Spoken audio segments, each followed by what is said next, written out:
abuse from within their family.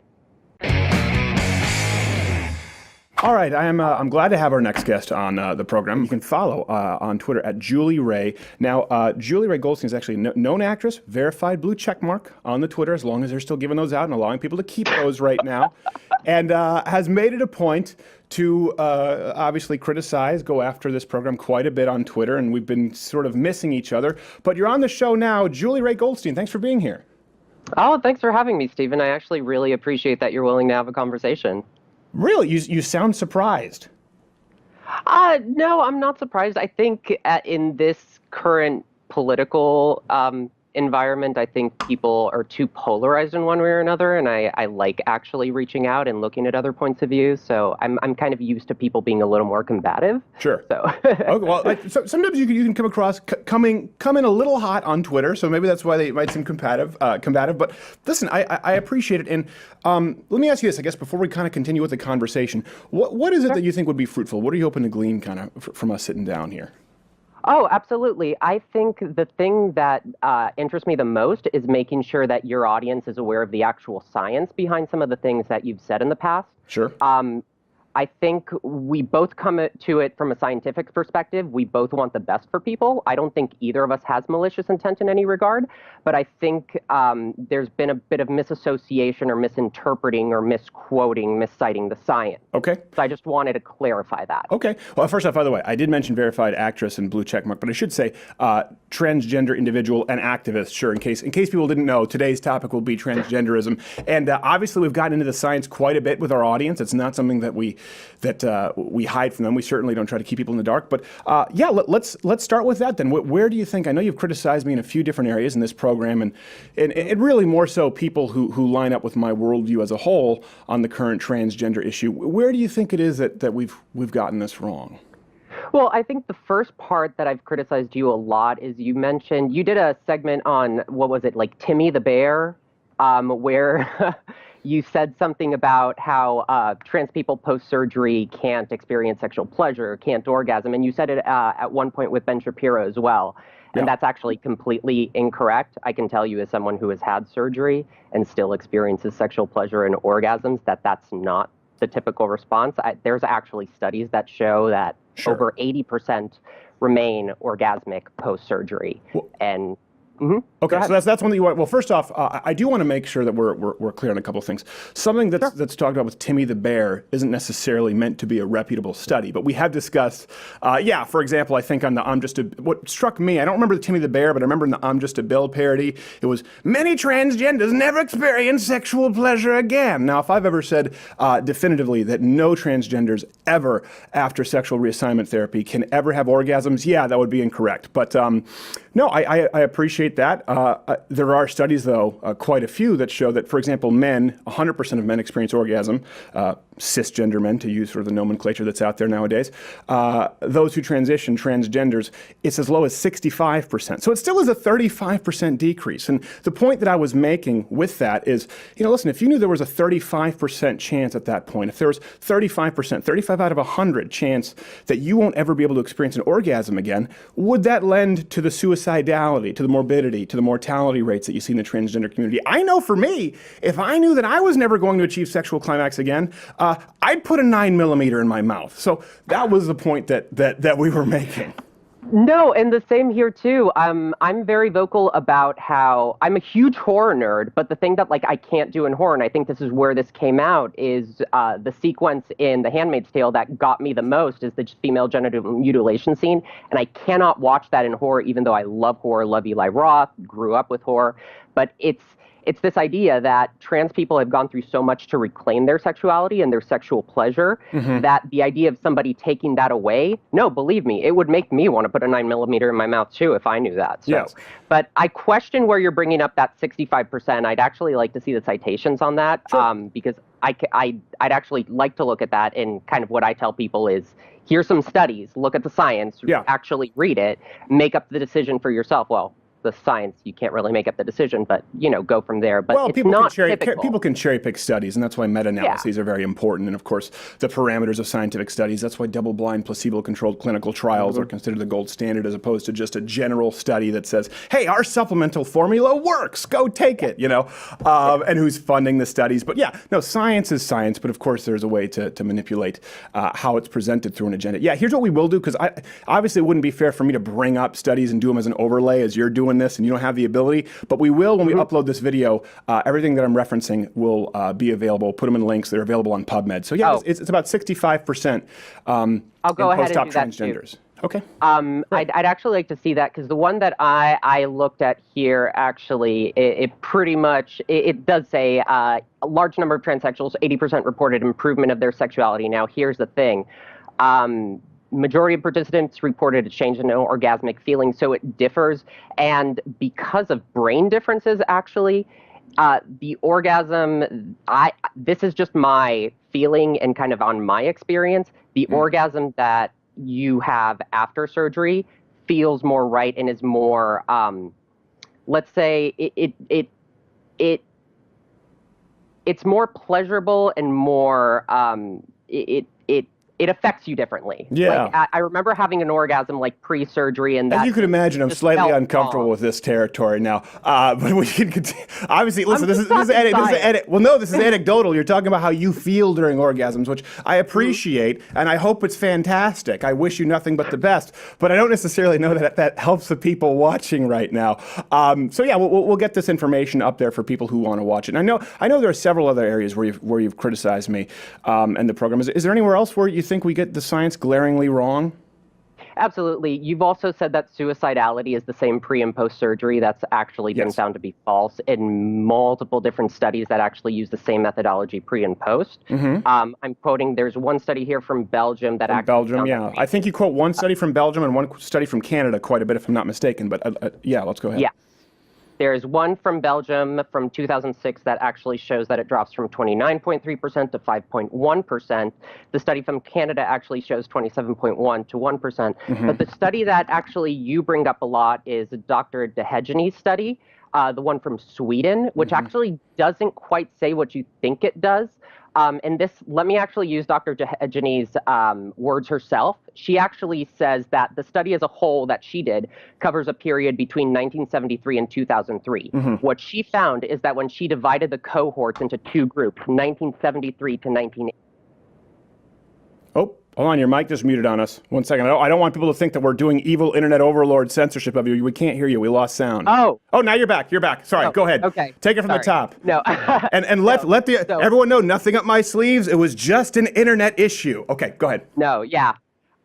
So Dr. Dehegeny found that if she divided the cohorts into 1973 to 1988 and 1989 to 2003, obviously, methodology change, diagnostic tools change, procedures change, but she found that if she divided it, the differences in mortality, suicide attempts, and crime actually disappear, and found no different criminality or suicidality than the cisgender controls for the 1989 to 2003 group. There are a couple of things. It's not just the Swedish study, though that's an important one, and it's not exactly how you're presenting it. But I would like to, before we do that, because I appreciate you talk about one Belgian study, one Canadian study. This is important for people to know. Why do you think that I would completely throw out the study you're mentioning from Belgium? I honestly don't know. I mean, I think some people have an agenda. I don't think you. Here's the thing. Okay, why do you think I would throw out the one from Canada? No.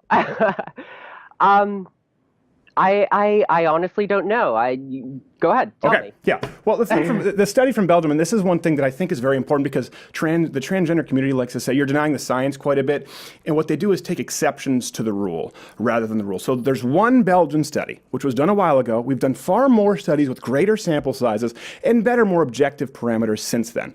It's interesting to me, too, you just mentioned a 30-point difference between your own studies, the Belgian study and the Canadian study. A couple of reasons for that. The Belgian study actually, I think it was 100-something people, maybe 107 people who participated. 43% of the participants dropped out, meaning we have no idea what happened to them by the end. We have no idea if they're still alive. So 43% of people who started the study were not included at the end of the study. Only 62, I think, out of 105 or 107. I don't have it in front of me right now. That distorts the number quite a bit. Of course, the Canadian study, for those who don't know, the Canadian study conclusion based on that, well, I will. Let me kind of give you my macro, and then if you disagree with it, you can. So that's one study, and that's where you saw it go down from 29% to, I think, 5% is what you quoted. And then you cite a Canadian study where it goes down to 1%. Well, that's statistically significant because the variability there, if it were in one study, it would have to be thrown out and you'd have to redraw this study up because 30% and 1% is pretty big. The Canadian study studies 1 year. It asks people within the last year of their surgery if they've attempted suicide. So a study where 43% of the people have dropped out, and then a study that only asks people about 1 year is not the same as the Swedish study that you mentioned, or another Canadian study that's more recent, that actually takes a larger sample size, 300-something people, over the course of several decades, and studies objective parameters like mortality, like morbidity, like suicidality, but mainly mortality. Are they alive? Are they dead? That's objective, unlike the Belgian study, which is a questionnaire, and 43% dropped out. When you look at those studies that objectively frame in the parameters and aren't, by the way, conducted by a pro-trans activist group, as a Canadian study, which you and I both know, come on, it'd be like a supplement company funding a supplement research paper. It's 19 to 18 times more likely for post-operative transgenders to commit suicide across the board. In all the other studies across the board, it's between 16 and 19 times more likely than general populace to kill themselves. Well, let me also make a differentiation between those Canadian and the Belgium studies. The Belgium study actually only studied people who had surgery. The Canadian study studied people who had stated that they were done transitioning. And for some people, that's not surgery. So that's also another factor. Again, we're looking at different methodologies, which we can't say are equivalent in any sort of way. But we also have a 2010 meta-analysis. But we can say one is more valid. Studies. Right? We do have to agree which one's more valid. One that's funded by the Trans Pulse Project that only asks people in a questionnaire within the last year, or one that studies over 300 people and whether they died or not. One's right. I don't think we can see that in a vacuum, and we can't really make distinctions. Let me give you an example. We can't make distinctions based on mortality unless we're comparing the same things pre and post. Mm-hmm. Oh, sorry, your sound keeps going out. Again, it's the evil overlords at YouTube. They think this is, there you go. Okay, sorry, continue. No, yeah. Anyway, so here's kind of a comparative thing. If we did a study of people with cancer and gave them chemotherapy and measured the mortality of people with cancer after getting chemotherapy and measured that against a a control of people who didn't have cancer, you would find that the mortality rate would be higher in the people who received chemotherapy and had cancer. But you can't use that then to make a distinction that chemotherapy doesn't improve the chances of less mortality in people with cancer. Sure you can.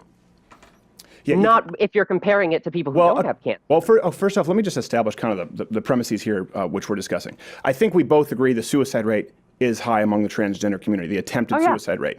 And if I'm not mistaken, a big criticism that you've had toward me is that post-operative transgenders are actually far less likely. So what we're talking about here, what we are debating, is the idea that post-operative transgenders have improved suicidality rates. So that's why I was discussing these studies.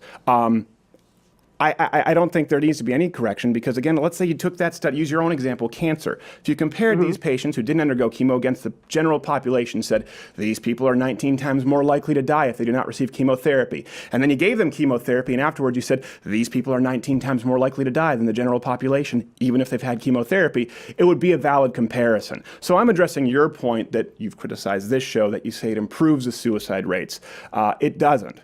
It doesn't. And the overwhelming number of studies that are performed objectively using objective parameters show that it doesn't, unless you cherry pick studies funded by transgender activists. And I just don't think that that's a fair way to compare science, and certainly to come on someone's program or tell someone else that you're going to inform them as to the science. Again, all of these are in PubMed. People, please go research both your studies and my studies. Yeah, what we're talking about. Well, I mean, I can also quote you a 2010 meta-analysis of 28 different studies that showed that 78% of trans people showed an improvement of psychiatric symptoms.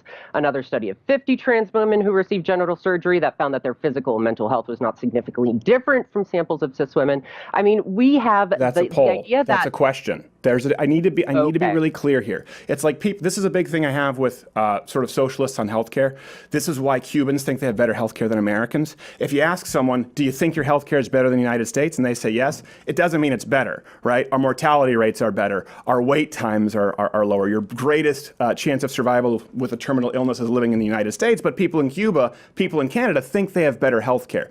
You are citing studies that revolve around polls and questionnaires. And again, the dropout rate is also very high. That is not as reliable or objective as mortality rates, as medically observable data. And so I think it's important, if you are going to take on the responsibility of informing people as to the science, to differentiate between polls and questionnaires, how people feel, and what happens as far as whether they have a pulse or not.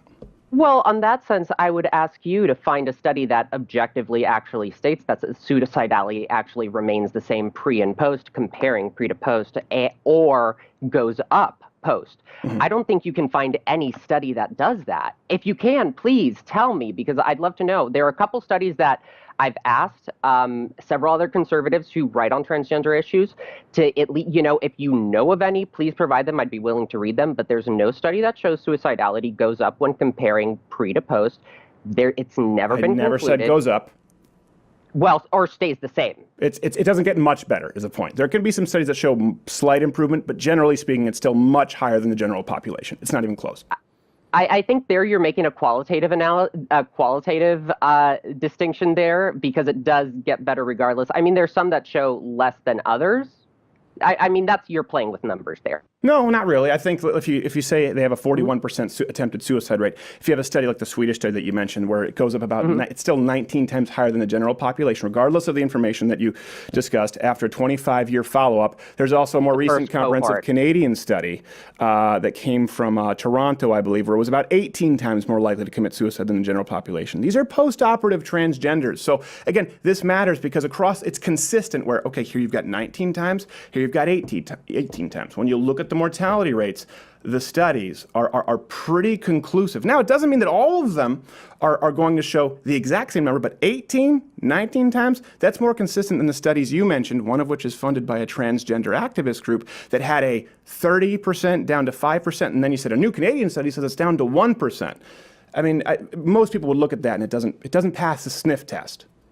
Again, I think you're looking at it in a vacuum, because there are also studies that have measured not just transition, but other factors, because the high suicide rate, as other trans activists will tell you, doesn't just come from gender dysphoria. It also comes from the way we're treated in the population. And we actually have, I'm looking at one study right here, transphobic violence showed strong associations with suicidality. It showed that 56% had considered suicide in the past year and 29% attempted, contrasting 28 had considered and 4 had attempted who hadn't experienced transphobic harassment, threats, or violence. So, I mean, you're looking at it in a vacuum, and we can't really look at things in a vacuum. We can just look at all this data and kind of make conclusions. We're kind of closing the gap with all the data we're seeing, but the closing of the gap is going in the direction that it helps, not that it doesn't. So, I mean, if you want that to be your position, that there's not enough data, I mean, that's completely fine. And no. My position, and I want to make it really clear. First off, I want to reiterate, I think that you want to improve the quality of life for transgenders, and I think you want society to be as functional and tolerant as possible. I believe that's your objective, and that's certainly my objective. No, my position isn't there's not enough data. I want to be very clear, because I know a lot of times people will have people from opposing viewpoints and sort of feign middle ground. No, my position is that there is such overwhelming data right now that it's not good. Now, what you just said there, I do agree with. Of course, people who are bullied, people who are mistreated, people who are abused probably have increased rates of suicidality. I think we would both agree with that. But the truth is that minority groups in general actually have lower suicide rates. For example, blacks compared to whites. I don't think anyone here would say that black people are less likely to be victims of hate crimes. Nowhere else do you find the attempted suicide rate in society outside of modern transgenderism, and wanting what's best for them, wanting a higher quality of life. I don't think that pumping people with hormones or going through sex reassignment, it's clearly not the solution. That's my stance. Here's where I want to correct you on looking at other minorities and why that doesn't make sense. The LGBT community is the only minority where a lot of that transphobic abuse is actually coming from inside their very own family. It's not just society. I mean, blacks aren't giving other black people within their family racism. Or if it is, it's extremely rare. But the amount of abuse and violence that you even see against LGBT people within their own family is much, much higher. And so you have to see that in context as well. Okay, a couple of things there. I disagree. I think you see all kinds of abuse, for example, in Black American families, let alone fatherlessness. And then it would be true across the board with, you just kind of lump it all in. And we've had a lot of gay activists on this program who don't like the LGBTQ AAIP now. And I'm sure you don't like some of the parts that are being added to the acronym as the T. They don't like the T just sort of piggybacking on the LGB. They don't have the same suicide rates. Gays and lesbians. It's not even close. It's exclusive to the transgender community. And if you look at paranoid schizophrenics, that's where you would have a similar suicide rate. You don't see it in any other minority group, including, by the way, minority groups throughout history who were woefully abused. So I don't think that holds water. I want to decrease the suicide rate, but I don't think it's because they're being ostracized by society. Well, I mean, also when you're looking at the time frame of 1973 to 1988 versus 1989 to 2011, you also have to admit that things have gotten a lot better civil rights-wise for the LGBT community. So again, you can't look at it in a vacuum and just say we're American just looking slaves at didn't have the same suicide rate. They didn't have the same kind of abuse from within their family. Very rarely from within their family. Their own family, they didn't. They often didn't know who their family was. They'd get the bullwhip every now and then from Whitey in a cotton field of Missouri, and be fortunate that it wasn't worse than that. Thing. Let's just. I know. Just to be clear, Julie Rei Goldstein is not pro-slavery. I'm not endorsing either. I'm just saying that it's not a fair comparison. That's all I'm saying. Okay. I think it's a very unfair comparison to American slaves. Yeah, I think they had it much worse than transgenders in 2018. Well, I actually would agree. Okay. I definitely agree on that. I think things are getting better. I mean, we have more health care. So we do have it better than slaves back then. Why did we get into this?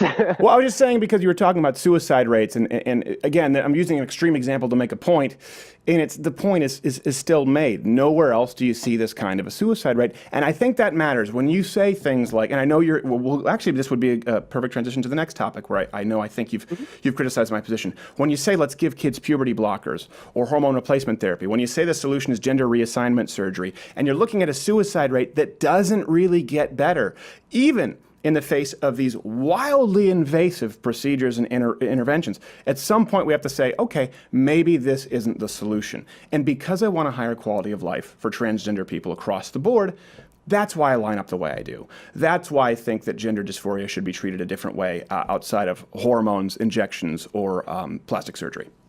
So that brings up one point, just before we move on to the next thing, which if you have, again, I've asked several other conservatives, including Ryan Anderson, who just wrote a book on transgender issues, and he can't answer this either. If you want trans people or people with gender dysphoria to be treated with a different medical treatment, sure, you have to provide evidence that that medical treatment actually consistently and effectively alleviates gender dysphoria, and you don't have that. There is no study that shows alternative treatments have been shown to consistently and effectively treat gender dysphoria and alleviate it, and we've had reparative therapy and, but neither do you, though. Therapy. That's a big point. Neither do you. What you're presenting here doesn't help. And there certainly are some issues, actually, that I would present when we're talking about children. There are issues that completely alleviate it, actually. As far as adult transgenders, I don't know that I necessarily have the solution, but neither do you. So I think at that point, err on the side of caution and not pumping, a guy full of estrogen, which we know has these negative ramifications, incredibly negative side effects. And with children, there are ways to completely alleviate it with children and teens. So I would like to transition to that. Okay. We can go back to that if you'd like. Go right ahead. It's your show. No, but I appreciate it. What's your position on transitioning children? If for people who don't know, I'm against it. I think it's child abuse. Sure. I think we have to really stick by the DSM-5 and WPATH SOC standards. I don't think it's as simple as every kid who says that they're transgender immediately, puberty blockers, hormones. I think everybody kids have to be assessed based on the highest quality standards. Okay. And the problem is that I know you're about to bring up desistance studies, but they were all done, and there's actually reviews that have been done specifically on the literature, and Dr. Steensma, who is the most quoted study on desistance, has come out and said those figures that he cites are misleading because now, can you provide the figures? Because actually, I don't have those studies in front of me. Which one, Dr. Steensma? I think that was the one that you said I was going to use. I don't have any. I don't believe I have any plans to. Oh, I don't have that one specifically. Okay. I have quotes from Dr. Steensma, but usually people cite it as 80% desistance. Okay. But Steensma has, number one, he's actually said that providing these desistance numbers only leads to the wrong. Can I ask you a question before we go? What's your position on? So you said higher standards. Okay. So how should we standardize for children to be given hormone replacement therapy or puberty blockers? What is a standard to be set, and what age do you think it is? I want to make sure we're not arguing over something that maybe we don't disagree on. So what would be your stance there? Oh, absolutely. Well, first of all, no puberty blockers before Tanner stage 2. That's based on the WPATH SOC and the DSM-5. Mm-hmm. Tanner stage 2, puberty has actually already started. Mm-hmm. No psychiatrist or endocrinologist, even trans positive or affirming ones, will provide or should provide puberty blockers before Tanner stage 2. Okay. That usually happens between ages 9 to 11. So it's not like we're putting 3 or 4-year-olds. I completely disagree that that would happen. Usually you wait a couple years, make sure that that is right, the puberty blockers are right. Yeah, HRT typically comes around 13, 14 if they started puberty blockers early. If they started puberty blockers later, give them time to figure it out. The point about affirming therapy. So I want to make clear, between 9 and 11 is the age you're talking about to start puberty blockers. Correct, but I'm not just saying anybody who goes in and says they're sure. No, I understand. I just want to make sure because I disagree regardless. So I want to make sure my position is clear. But continue. I just wanted to make sure we understood that premise there because it is a sliding scale, right? Some people do go a lot younger, and some people go older. Some people go as far as 16, and sometimes it seems arbitrary to me. I just wanted to make sure I had your position clear. No, I mean, I don't think it's necessarily arbitrary. I think it's individualized to people. I mean, people don't go through puberty at the same time, and they shouldn't be given puberty blockers at the same time either. I mean, I didn't start shaving until I was 20. My wife jokes that she put hair in my chest. I didn't grow chest hair until my 20s. So, yeah, I was a late bloomer and an angry late bloomer. Hence what you see before you. But, yeah, sorry, continue.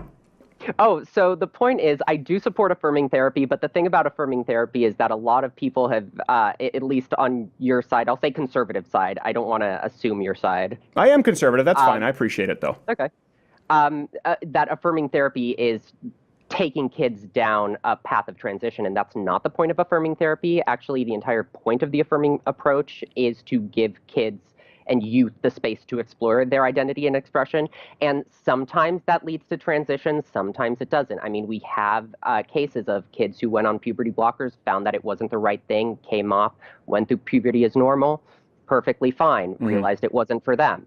So that's not what you're doing with affirming therapy, and that's what I don't think anybody should be pushed one way or another. I don't think kids should be told you're transgender versus I don't think kids should be told you're not transgender. I think we should listen, monitor, yes, let them lead, but do so based on rigorous scientific standards. I think it's a horrible idea.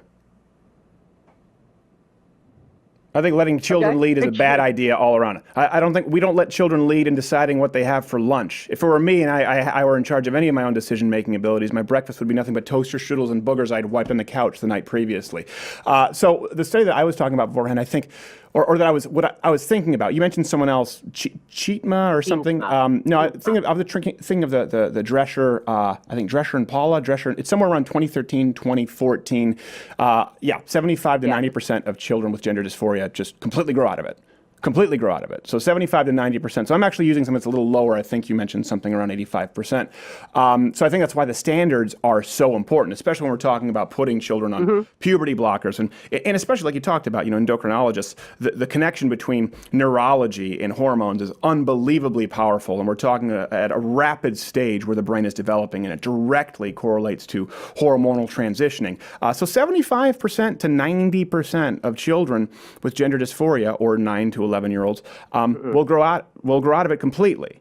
And of course, avoid that super high suicide rate. Avoid all of the systemic oppression, discrimination that you've talked about. Even though I would totally disagree with people who mistreat transgenders. But the point is, it's about 75 to 90%. That number goes down to 0 if you actually put them on puberty blockers. Well, okay, so there are several different things you're bringing in here, so let me just go one by one really quick. The first thing is that all those studies were looking at DSM-4 diagnostics, which is actually gender identity disorder, which conflated gender nonconforming behavior with gender dysphoria. The DSM-5 actually separates them diagnostically as two completely different things. A kid who is gender nonconforming or has gender nonconforming behavior under the DSM-5 would not qualify for medical transition in any sort of form, unless they're above age of medical consent, but then we get into questions of informed consent. Which we also get into questions of politicization of science that we've talked about, because in China, it's still considered a mental disorder to be gay. And there's a lot of politics at play right now with the DSM-5. And also I noticed that the transgender community brings out things they like about the DSM-5 and some things that they don't like about the DSM-5. But the data that we have objectively available to us shows that the vast majority of children who suffer from gender dysphoria or who identify as someone of the opposite gender grow out of it. Well, let me get back to your 0%, because I think that's very, very important, because the kids, for the most part, right now, who are being given puberty blockers have been diagnosed with gender dysphoria based on the DSM-5 specifically, which means that they are not likely to desist. So you're making a distinction that going on puberty blockers is what's causing, not desistance. God, why do consistence, not desistance. I understand what you're talking about. Continue. Basically, saying do-over. I was wrong. That's what we're talking about. It's okay with the nomenclature. No, I'm not. I am talking about people who identify as a member of the opposite gender versus people who get put on puberty blockers. So let's say I have a 75 to 90% number. Again, the study will go up at PubMed. Let's say the number is 50%. The point is, you talked about standards, right? Saying not anyone who just claims to be transgender should be allowed to undergo this treatment. But the fact is, these are the same people, let's say 50%, but it's 75 to 90, who go back and say, well, you know what, I was wrong about that, completely grow out of it. These are the same people where it's a 0% rate if they undergo puberty blockers, which again would suggest it's too early in the developmental stages for these kids to make a decision. And at 9 to 11, which is what you cited, I would absolutely say that someone that age is in no position to lead, and they should be given no authority whatsoever regarding permanent sexual decisions or even temporary puberty blockers as it's being sold now. Well, again, you're going by DSM-4 standards, which the vast majority, even the person who put the DSM-4 standards in place, Dr. Zucker in Canada, pretty much stated that the reason he changed the DSM-3 standards, which actually fell more towards gender dysphoria, into the DSM-4 standards, which conflated gender nonconforming behavior with gender dysphoria, is so he could pathologize gender nonconforming kids, and I completely disagree. And trans activists completely disagree with gender nonconforming kids who don't have gender dysphoria getting treatment. But the problem is those 75%. How do you measure it then? Because you're getting off on this. We're getting really nitpicky. I want to make it clear. I don't think you're going to convince anyone here when you use the number 9 to 11. I don't agree in any capacity, period, that they should be allowed to undergo any kind of hormonal transitions or puberty blockers. But you're saying, okay, how do we differentiate then? What are the standards? Kid comes in and says, I'm transgender. How do you say they're not? I'm not a psychiatrist. I'm not a psychologist, but we have very clear DSM-5 standards that require a minimum of 6 months of observation before even being able to get to that diagnostic standard. So we can put up the DSM-5 standards, and I'd be glad to send that over that your audience can see that too, so that they can make the decision for themselves and they can see the standards. I think they can see the standards, and that's another thing that's very, very important, because you can go to 5 different psychiatrists and get 5 different diagnoses, no matter what it is, whether it's it's bipolar disorder, whether it's ADHD, whether it's depression. I mean, antidepressants have less than a 50% success rate, a lot of them. So it's not necessarily a science that's been completely honed in. So even if I go along with you on that trail, it's certainly not a roll of the dice I'd be willing to make with 9 to 11-year-olds putting them on puberty blockers. But if there is anything else, I guess, on that topic that you'd like to explore, because I don't want to go back and forth on just DSM-4, DSM-5, because like I said, I want to be clear. I'm not okay with any of it. Any 9 to 11-year-old, anyone under the age of 18, if they cannot actually rent a car because their brain isn't fully developed, if their insurance is through the roof because their brain isn't fully developed, I don't support altering their hormones. Well, I mean, again, I'm not going to go back to it, but something to consider is that if you don't want us to treat gender dysphoric youth with the standards that there are medical studies that show that it works, how do you want to treat them? And are you just going to not treat them and let them suffer from depression and suicidality? I mean, that's kind of the where you're going at if you're not going to treat them. But okay, so as far as puberty blockers, yes, I would not treat them. I would absolutely treat them with therapy. Of course, try to teach them to live with, but we always talk about kids accepting themselves for who they are. I know we're going to get into a great territory. Well, who they are is really secretly a woman trapped in a man's body or a girl trapped in a boy's body. I would certainly use therapy and try to get them to come to grips with the biological reality that they're a boy or a girl than I would administering puberty blockers to 9 or 11-year-olds. Yes. I hope I've answered it clearly. Okay, and again, kind of where I was coming with that is for your side, if you want to convince people on my side, is actually go through studies of treating kids with that method, and let's see if it works. If it's medically found to be working, maybe you have a point. I think it's child abuse. I wouldn't be willing, just like I wouldn't be willing to test radioactive material on children that could harm them and say, well, we'll have a study. Listen, it's the same reason it's really hard to get pharmaceutical drugs for cancer, right, to get approved. A lot of people think it's big pharma. There's a certain component of that, but people who are on death row effectively with cancer, people on their deathbed, death row, I'm using this symbolically, people are like, he doesn't know the difference between death row. Yeah, you know what, I'm not talking about people on the Green Mile, but people on their deathbed with cancer aren't necessarily willing to risk taking a placebo pill. I'm not willing to risk experimental treatment with children and hormone blockers. Period. Me either, and that's where we agree, but we're coming at it from different places. We both agree that we don't want to experiment on children, but we both see it from a different side. So. Okay. Okay.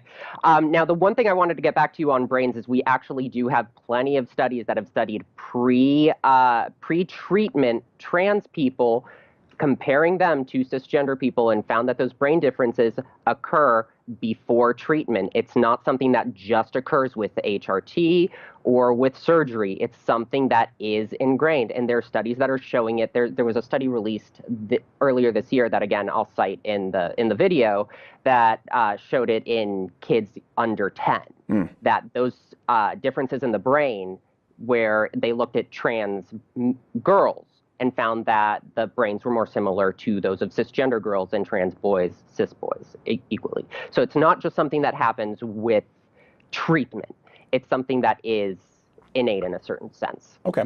I would disagree, but I do appreciate you presenting this, because it seems to me that you would be making the argument that transgenderism is not gender, it's biological, it's sex. There's a male brain and a female brain, would seem to be the premise of your position there. So here's the point that I want to make, because I find that a lot of people conflate it, and this is one of the problems I have with the term gender identity, is that when we talk about gender identity, people look at the word gender and say, well, gender is cultural. Why are you saying it has to do anything with biology? The problem is that the term gender identity actually encompasses aspects of biological sex and gender. It's not just gender. So it's a little misleading. Okay. So I just wanted to point that out, because I know that comes out a lot. That came out on Twitter this morning. I think I was having a discussion with somebody that said gender identity is culture. It's like, no, gender identity is a lot more Discussion complex. is being very generous when applying it to Twitter. There was a typing shouting match, but yeah, it's not much productive discussion takes place on Twitter. Okay, well, I appreciate that, because that's certainly not what's taught in college. They've really tried to separate sex and gender. I mean, obviously, you've seen when we did the Change My Mind, people say, well, sex is entirely biological, gender is cultural. And it seems to me that you're saying that's not entirely accurate, and it's not really a fair way to present the argument as is currently being presented. Well, I don't think you can see it as black and white either. Here's the problem. Gender identity as a term doesn't just encompass. So there is gender and there is sex, but the term gender identity doesn't just mean gender. And the problem is by having the term gender identity, you're conflating it with gender, and no, it's actually a combination of gender and sex. So that's why I say it's misleading. Okay, so then I guess before we get into the nitty-gritty of studies, how would you say that, let's say, a male to female transgender has a female brain, or a female to male transgender has a male brain pre-sex hormone replacement therapy? I mean, you can look at the studies. It's pretty much neurons, gray matter, all these different structures. Right. So here's the thing. I think, and I agree with you. I agree with you. I'm saying there are definitively male brains and female brains. They're definitively different, right? I think we both agree. I just want to make sure we agree. Yeah. Okay. Yeah. And that's kind of one of the problems that I have with some of what they call themselves radical feminists or something, where they say it's like, oh, there's no difference between brains. It's like bull crap. There's differences between male and female brains, and but to me, that's why trans people exist, is because there are differences. I always use the Joker meme. It's like, tell people that genitals are sexually dimorphic and nobody bats an eye, but tell people that brains are sexually dimorphic as well and everybody loses their goddamn minds. Yeah, I appreciate your consistency there, because obviously the whole argument collapses, because you can't say that someone identifies as a male or a female if gender is entirely socially constructed, but then also imply that they have the wrong brain trapped in the wrong body, because hold on a second, is it biological or is it gender socially constructed? So I do appreciate your consistency there, and I think that, so if I wanted to clarify that, because I think it's different from a lot of pro sort of transgender activist cohorts who just really muddy the waters, and I think it's confusing to a lot of people when they try to make their argument, and I think yours is certainly more consistent. And your position based on that is that there are the studies outweigh the sort of I guess you would say that you think there are more studies than not that show that the changes in brain, in one's brain, occur before hormone replacement therapy. Yeah, we have enough, because I think when you were on with, I talk a lot with Zach Ford, and when you were on with Zach, you mentioned a study that was only looking at post to make a sort of a conclusion, and you can't really do that. You have to look pre versus post, because even that study was coming to the conclusion that, well, this difference might have been pre, but we weren't looking at people pre. Right. And so we have to actually take studies again. I think you're talking about the Luter study, right? Mm-hmm. Okay. Yeah. So, I mean, we have to use the same methodology and look pre to post to actually come to a definitive conclusion. We can't just take arbitrary segment. Well, and I do think it's important to note that these conversations don't exist in a vacuum. So sometimes people say, well, you took that study and it contradicts your position. Well, no, hold on a second. We were referencing that study at the time because of the topic being discussed with Zach Ford. Those aren't the only studies that we've referenced on this show. Again, we're very transparent about our sources. I do think you're right that you do need to compare pre and post. And the study that I think we've used on this show quite a bit more is the Savick and Arbor study that actually shows that no, the changes occurred after. And that they didn't believe in the dogma that transgender brains are somehow different before any kind of hormone replacement therapy. So that's one, I think, again, it's at PubMed. People can find it. I believe it's Savick and Arbor. There was another one published in 2018 that found, actually, funny enough, something that might have surprised both of us, that some variations in transgender brains actually were a byproduct of environment and culture, not vice versa. So there are quite a few studies out there that would actually sort of undermine your premise. Yeah, and I'm always, look at the data, make up your own mind, but I think medical organizations are going to make up their mind based on the studies they have and the conclusions that those studies have drawn. And while all the studies are showing one sort of perspective and one conclusion, and all are kind of, regardless of how big or how small they are, they're kind of coming to the same conclusion. Again, I get that you disagree, but while they come to that same conclusion, they're going to set their standards a certain way. And that's why and this is kind of where I'm going to tell you, if you want to win, if your side wants to change medical standards, what you need to do. No, we're not the ones trying to change medical standards. Let me make that really clear here. The transgender community is. We're not changing medical standards. I think the medical standards, see, that's where I kind of go a little back, because I think the medical standards are fine as is. I mean, now the AMA, the APA,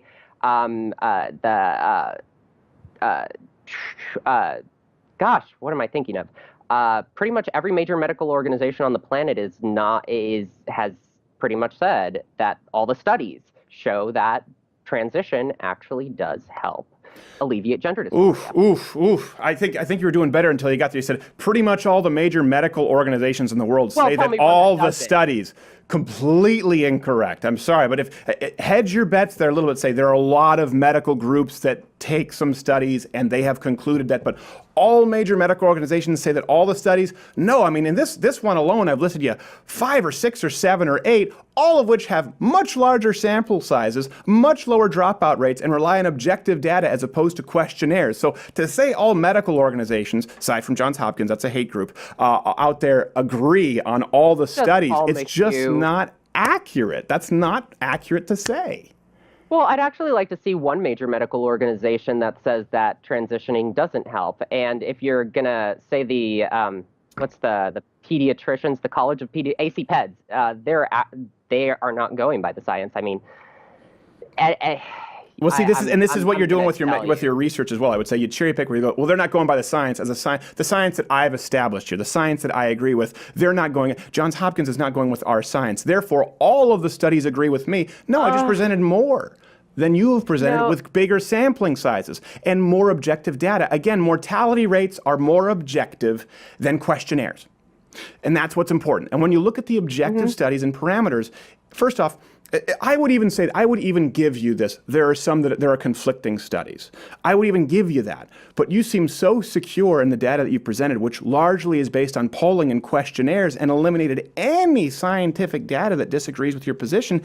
I don't think you're going to convince anyone. And I think that's a real problem. It's not my job, listen, to win people over to the idea that if you're born chromosomally a man and with a penis that undergoing a sex reassignment surgery doesn't make you a woman. It's not my job to prove that. It's never been my job to prove that. And I think if you're going to prove it definitively and tell people they need to know, they're not educated on the science, you have to do better than cherry picking some studies. There's only one person here who's presented studies that were funded by trans activist groups or any kind of a group that would have a political bias, and it's been yourself. There's only been one person here who's presented studies that rely on questionnaires or subjective data or polling, and that's been yourself. And I think that's important. So then to make the statement that all major medical organizations agree on all the studies, that is the issue. That's not intellectually honest. I think we could both agree on that statement.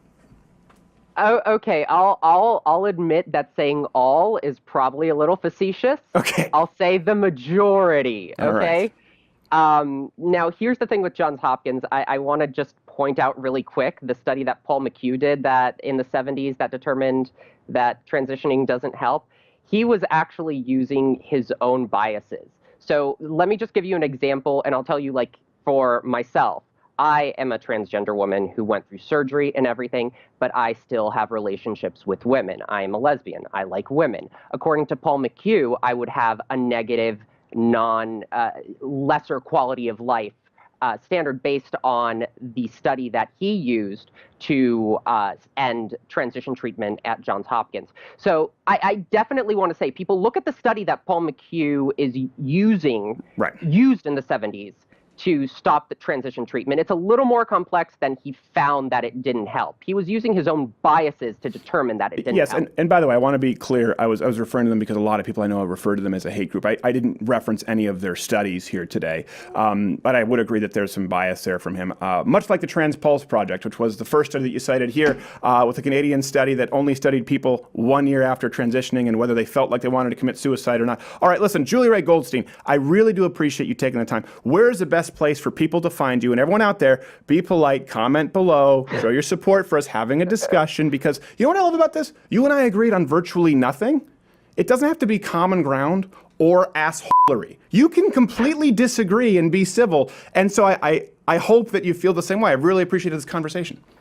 No, I'm not finding this. I think neither of us are finding this a lot lately in the current environment. We're just not, all we hear is like all these noise and we're not having conversations. I think we need to be doing this more often. Just my personal opinion. I completely agree with you. And so they can find me at Julie Rei, JULIEREI, Rei, REI, like the store, not the pop star. On Twitter, all over the place. I'm an actress, as you mentioned. I'm the only,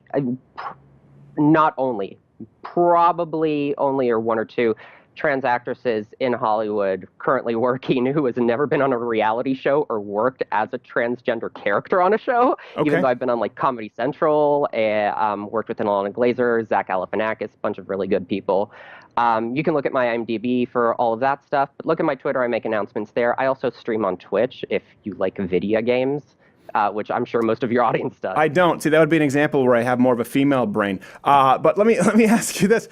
I think you and I might find some common ground there, because if I'm not mistaken, right now they're mad at lesbian, was it lesbian Batwoman or lesbian Superwoman for not being woke enough. And a lot of people get mad when there are actors who aren't trans playing trans characters. If I'm not mistaken, you're not necessarily entirely on board with that, right?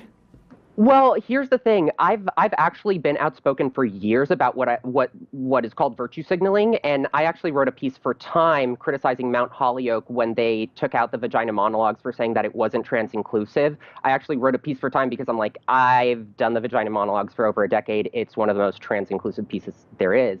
And even within the horror community, we have like there are haunts every October, and the haunt community. There are a lot of people within the haunt community who are affected by mental health issues. It's a completely different topic, but it seems like people are trying to talk for other groups, and I hate that.